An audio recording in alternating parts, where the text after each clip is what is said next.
Why doesn't San Francisco want to build more skyscrapers? Pay a visit to San Francisco's Twin Peaks, and you'll gaze upon miles of the city's Victorian row homes, postmodern houses, and low-rise apartment buildings. In the distance, you will see the skyscrapers roped off to their little section by the water. Unless you have been paying attention to the Bay Area's housing crisis, your first thought at the site probably wouldn't be, where are all the high-rises? But with home prices steadily climbing in San Francisco since the 1980s, the height of the city has been on the minds of developers and city planners. In order to answer the question why San Francisco doesn't want to build more skyscrapers, it is important to bear in mind that San Francisco is a city in which quality of experience is taken into account with buildings and businesses. This seems to be true to a greater extent than many other places in the United States. For example, a freeway was actually torn down in San Francisco because it blocked the view of the bay along the Embarcadero. Seismic reasons were cited, but the freeway was disliked, and the city is the kind of place where such concerns are taken seriously, unlike in many other places in the US, and worldwide for that matter. Furthermore, San Francisco has a lot of rules regarding the height of buildings, called air rights. To build larger and higher buildings, you need to do so in areas where air rights are not enforced, or work out special deals. We also have to consider that San Francisco is a 7-mile by 7-mile plot of land. The city has underground rivers, a lot of hills and homes that are so close to each other, they practically look attached. Simply building more towers sounds easier than it really is. The transportation system requires a massive change, but at this time it is still a work in progress.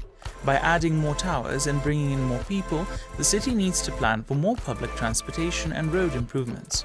But building taller constructions would create more housing and, in theory, an increase in supply should reduce demand and bring down prices.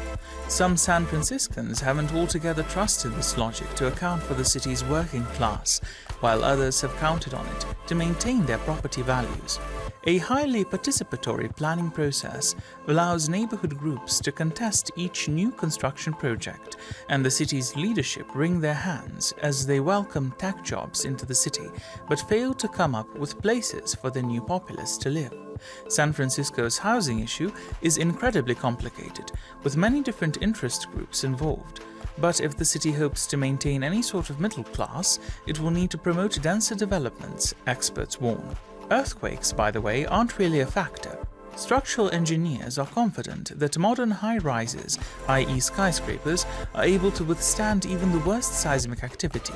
Instead, the city's height restrictions go back to efforts made in the 1970s and 1980s by a coalition of preservationists, environmentalists, and affordable housing advocates to limit growth in their neighborhoods. While each group had different aims, they saw how growing pains in other cities affected their respective causes. The environmentalists feared that the expanding downtown would have a negative impact on parks and cut off sunlight and views of the bay, while preservationists hoped to prevent the destruction of San Francisco's historic architecture. Affordable housing advocates wanted slow-growth policies to prevent the displacement of low-income residents through urban renewal, rising rents and evictions, and middle-class homeowners were concerned about rising property taxes and traffic congestion. Together, this slow-growth coalition was able to accomplish a lot, including imposing a 40-foot limit on all buildings in residential areas, as well as Proposition M, a citizen-sponsored initiative that limited the amount of high-rise developments the city could approve to 475,000 square feet per year. The high-rise cap was the first of its kind in the country, and while critics said that it hurt economic growth, Proposition M managed to save San Francisco from overbuilding.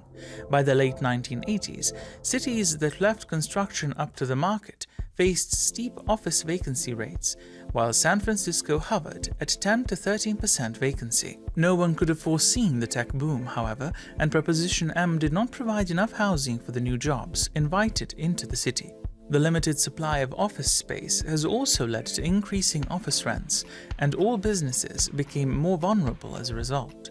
A new architectural trend hoping to address this problem is the vertical neighborhood, a mixed-use high-rise or group of skyscrapers with space dedicated to residential and commercial use. San Francisco is trying out the idea on Rincon Hill, a former industrial area. Replacing the old factories and warehouses are tall towers interspaced with mid-rises and townhouses. To avoid excavating the problem, a portion of the new units are set aside for affordable housing. The newest apartment tower, Solaire, features 8 stories of affordable apartments on the east end of the block.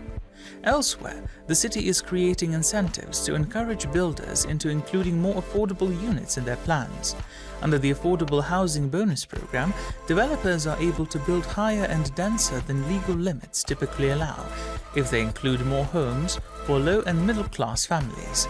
Buildings with 13 to 20% affordable units get an extra story, while 100% affordable housing developments are allowed to build up to 3 stories above the existing height limits. These incentives are encouraging, but some argue that more still needs to be done to prepare for the next wave of newcomers. Plan Bay Area predicts that 800,000 new households will move to the region by 2040. Home prices and rents will rise further, and low-income residents will spend 67% of their income on housing and transportation. While it's easy to overestimate growth in the midst of a boom, these forecasts need to be taken seriously. San Francisco has a good thing going, and so has long been an expensive place to live. Part of what makes it great, however, is its diverse community and innovative companies. San Franciscans would be wise to keep these things around. Thanks for watching, and don't forget to subscribe to our channel.